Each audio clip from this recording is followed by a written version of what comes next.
It's interesting for me to say that I'm excited about a Toyota Yaris.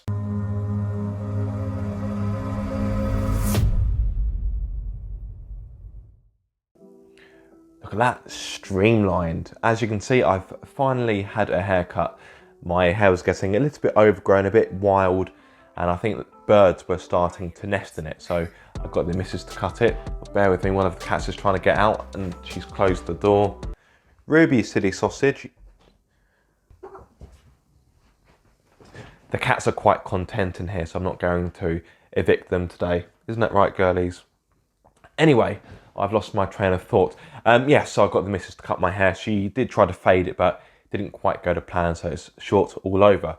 Anyway, that aside, hello guys, welcome back to Car Obsession, and welcome to episode 8 of Vlogdown. I do apologise that I didn't bring you a video on Friday. I actually filmed this video on Friday, but when I watched it back, I wasn't too happy with it. Some of the points I made in the video, I wasn't actually 100% with. So I thought, okay, instead of putting up a video that I'm not happy with, I wouldn't put anything up and I would simply refilm it today. So I do apologise, there was no video on Friday. The Ford Fiesta St, there is no doubt it is a cracking car, a car that I would have no hesitation buying with my own money. It is a fantastic car, but when you think about it, it hasn't really got that many rivals. So let's go through them. The Skoda Fabia VRS, that died years ago. Seat doesn't appear to be making an Ibiza Cupra anytime soon, or should I say Cupra isn't thinking of making an Ibiza Cupra, because don't forget Cupra is now a sub-brand of Seat. The Vauxhall Corsa VXR, that is dead, as is the VXR division, now that Vauxhall is now owned by the PSA Group. Speaking of PSA Group, the Peugeot 208 GTI. Peugeot haven't announced it yet, but it is likely it is going to be electric, so not quite the same kind of hot hatch as the Fiesta St, of course. What else? The Renault Clio RS, that is dead. Renault has said that it isn't viable to make another one. So that really leaves you with, I'd say the Fiesta St's main rival is of course the Volkswagen Polo GTI. However, that is more money, it's a bit more grown up. If you want a small hot hatch that's a bit of a hooligan, I don't think you're going to get that from the Polo GTI. And the Polo GTI only comes as an automatic. You can't have a manual, you get a 6-speed DSG and that is it. So yesterday when I filmed this, I basically said the Polo GTI is the Fiesta St's only rival, apart from now, and then I went on to speak about the other two cars, but I completely forgot to mention the Mini Cooper S, the Abarth 595 and the Suzuki Swift Sport. Let's start with the Swift Sport. It is a good car, don't get me wrong, but it simply isn't in the same league as the Fiesta St. The Swift Sport is Premier League, the Fiesta St is Champions League. They are in different tiers if you ask me. In regard to the Mini Cooper S, that is a very good car. I've driven one or two, but I don't really see it as a natural rival to the Fiesta St. I'm not too sure why, maybe because it is a little bit smaller and it's more of a premium car, which can be... Sorry, that's one of my cats trying to climb the ladder that's in here and failing. Good thing cats have 9 lives.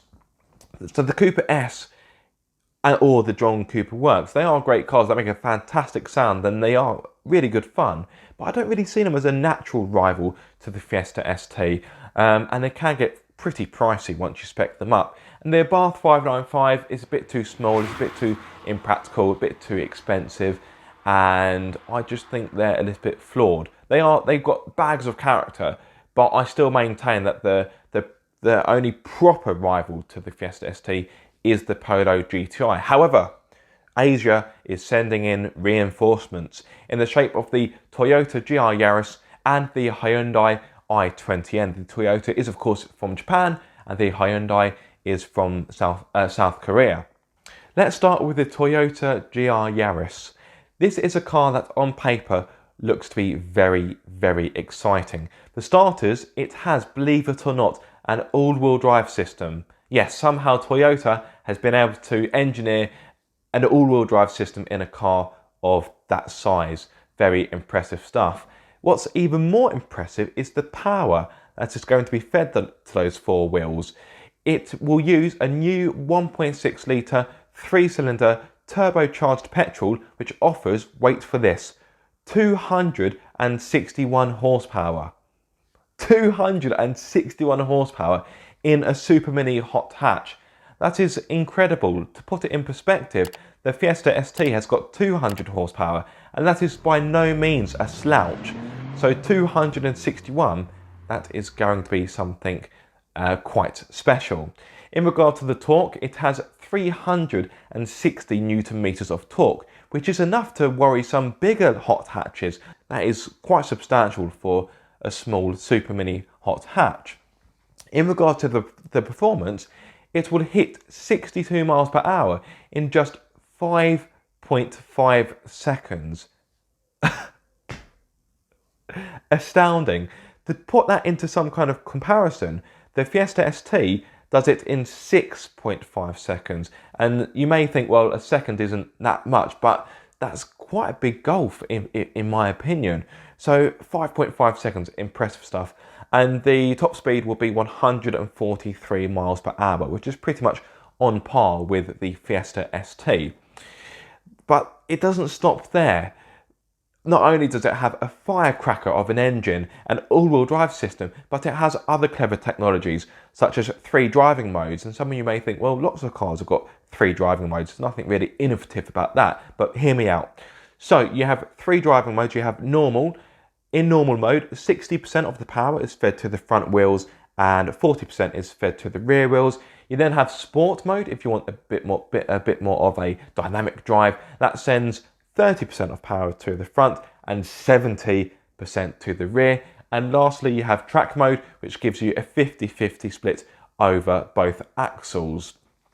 Now, speaking of track mode, it's worth noting that the GR, in case you're wondering, in the Gr Yaris, stands for Gr Racing. They are the team that are also behind the development of the new Supra. So it's fair to say they know their onions. Of course, I know BMW was involved in the Supra, but let's not get bogged down in that.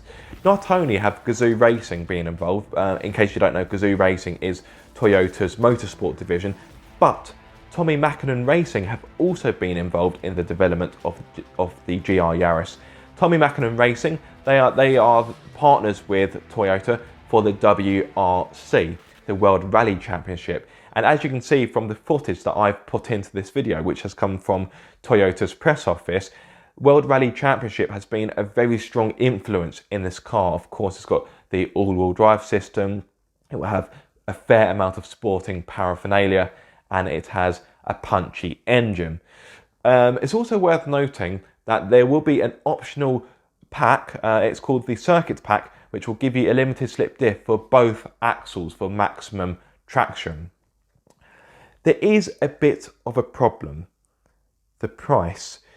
Now, some of you may remember the Toyota Yaris GR-MN. I actually drove one of those 2 years ago. That was a limited run car. Only 400 were made for Europe, and the price tag was around £26,000, which was a bit too steep if you ask me. It was a fantastic car, and if you want to check out that video, I will put the link below. At the time I drove it, I truly believe that was the strongest rival to the Fiesta ST at that time, but because it was so exclusive and so expensive, you couldn't really count it, I suppose. Anyway, that's the GR-MN, that's not the focus of this video. So the Gr Yaris, bearing in mind the GR-MN was £26,000, would you like to hazard a guess at how much the Gr Yaris is? I'll give you a few moments. Right, okay, time up. If you said £29,995, give yourselves a little clap, because you are correct. Don't get me wrong, I'm really excited about the Gr Yaris, and it's weird for me to say I'm excited about... Oh, my other camera's just turned itself off. It's run out of battery. It's interesting for me to say that I'm excited about a Toyota Yaris, but as you can see, this one is pretty special. But for 30 grand, I just don't know. That is a lot of money for a small hot hatch. That's more expensive than a Hyundai i30N, let alone an i20N, which is the car I will get onto in a few moments. So £29,995. Would you pay that for that car? I will pop a poll in the top right hand corner. Do I need to be that way? I never get this right. No, it's that way. Yeah, that way, I think. It's in one of his corners. I never get it right. Of course, it has got other technologies, other innovative features. So the roof is made of carbon fibre polymer, and get your words out, Aaron. And aluminium has been used for the bonnet, the doors, and the boot lid. There's also forged alloys, and as you can imagine, it's going to have lots of performance goodies. But would I pay £29,995 for that car? No, I wouldn't, to be frank, unless I was stupidly rich. I'm sure it's going to be a really good car, and Toyota, if you're watching, I would love the opportunity to drive it. I am excited about this car, but for 30 grand, that doesn't quite sit right with me. So let's move things on to the Hyundai i20N, a car that, unlike the Yaris, not much is known about it. This week, Hyundai has teased pictures and videos of, well, a video of the car, and as you can see, it's in its camouflage mock-up because the car is still in testing. The car has been tested on frozen lakes in Sweden under the stewardship of, let me make sure I pronounce his name correctly, I probably won't, Thierry Neuville? I think that's correct. That sounds pretty decent. Thierry Neuville. If you don't know who he is the World Rally Championship driver for Hyundai, and of course he was involved in the i30N, so that bodes well. At this moment in time, there is very little known about the i20N, but that hasn't stopped speculation, of course. One media outlet, I think it was Auto Express, has predicted that it will have a detuned version of the same 2-litre turbocharged 4-cylinder petrol used in its bigger brother, the i30N, whereas I think Autocar said that it's likely to have an upgraded version of the 1.6 litre turbocharged 4-cylinder petrol that Hyundai uses in the rest of its range. Personally, obviously, I'm by no means an expert. I think the 1.6 is more likely, bearing in mind the Gr Yaris is a 1.6, the Fiesta St is a 1.5. I think it would be unlikely, particularly in this day and age where emissions regulations are so stringent. I think it would be surprising if Hyundai went out on a limb and put a 2-litre in it, and some other media outlets have said that for the body shape, for the chassis, it probably wouldn't be able to fit in the 2-litre engine anyway. One thing that does appear to be consistent across the board is that it is likely to have around 200 horsepower, which will of course match the Fiesta St, and I think it would be safe to assume that the 0 to 60 time will be very similar as well. I don't think Hyundai would have the capacity to get it close to 5.5 seconds.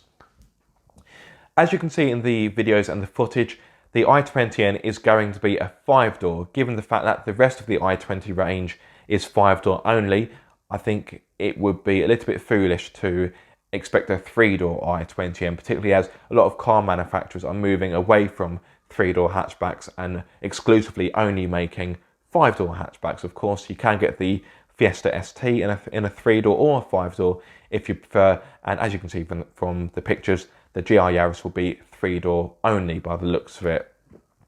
3 doors are great because they look more sporty, they look a bit more like a coupe, but of course a 5-door gives you better practicality. So the i20N is going to be a 5-door. It's difficult to really get an idea of what the car looks like because of course it is in its camouflage mock-up, but if you look at the standard i20, I think it's safe to say it will look like a pretty good car. Maybe not as aggressive as the Gr Yaris, but I think the Gr Yaris is going to be a special breed. Well, it better be for 30 grand's worth. So the i20N, of course, it's bound to have stiffer suspension, sport seats, bigger brakes. They're kind of normal things you'd expect from a sporty hatch, but at this moment in time, very little is known about it. I'm yet to read anywhere if Albert Biermann has been involved. If you don't know who Albert Biermann is, he is the former chief of the BMW M division. So it's safe to say he knows a thing or two about making performance vehicles. He was of course involved in the i30N and also the Kia Stinger GTS, and that was made a few years back. But I'm yet to read anywhere that Albert Biermann will be sprinkling his magic across the i20N. I'm sure he will have some involvement. I really do hope he does, because the i30N is a fantastic car. It's cracking. It's, for what it is, bearing in mind it's Hyundai's first proper attempt at making a hot hatch, it is a really, really good effort. So the Hyundai i20N, we don't know what will power it. We don't know the power. We don't know how much it will cost. But I think that it will be a genuine contender for the Fiesta ST's crown. I think, given the fact that the Gr Yaris is so expensive, sadly, I don't think it's going to do enough to truly beat the Fiesta ST. And the Fiesta ST, as much as I really like the car, and it is phenomenal, I do think it has got life a little bit easy, because as I mentioned earlier, it hasn't got as many rivals as it used to have. But I do think the i20N and the Gr Yaris can pose quite a strong threat. But I suppose that depends if people are willing to spend 30 grand on a Yaris, which I don't think many people will. It's a shame, because I love the fact that Toyota has gone a bit bonkers and basically pushed the limits on what's possible. But unfortunately, when you do that, it does mean the price of the car goes up, because the research and development, the technologies used, it does sadly pass that cost on to the consumer. It is a pity, because I do actually want the Gr Yaris to do well, but at the same time, I just don't think that many people are going to be willing to fork out that amount of money. The i20M, I think that's going to be more on a similar price level to the Fiesta ST, and hopefully Hyundai will offer the 5-year warranty, which also includes track usage like you get on the i30N. I don't think enough people know that benefit of the i30N. Not only do you get a 5-year warranty, but that extends to track usage, which I think is incredible. I can't think of any other car manufacturer, or at least any other hot hatch, that offers such a benefit, such a package. So what do you guys think? I'd love to get your opinions. Do you think the Fiesta ST has got something to really worry about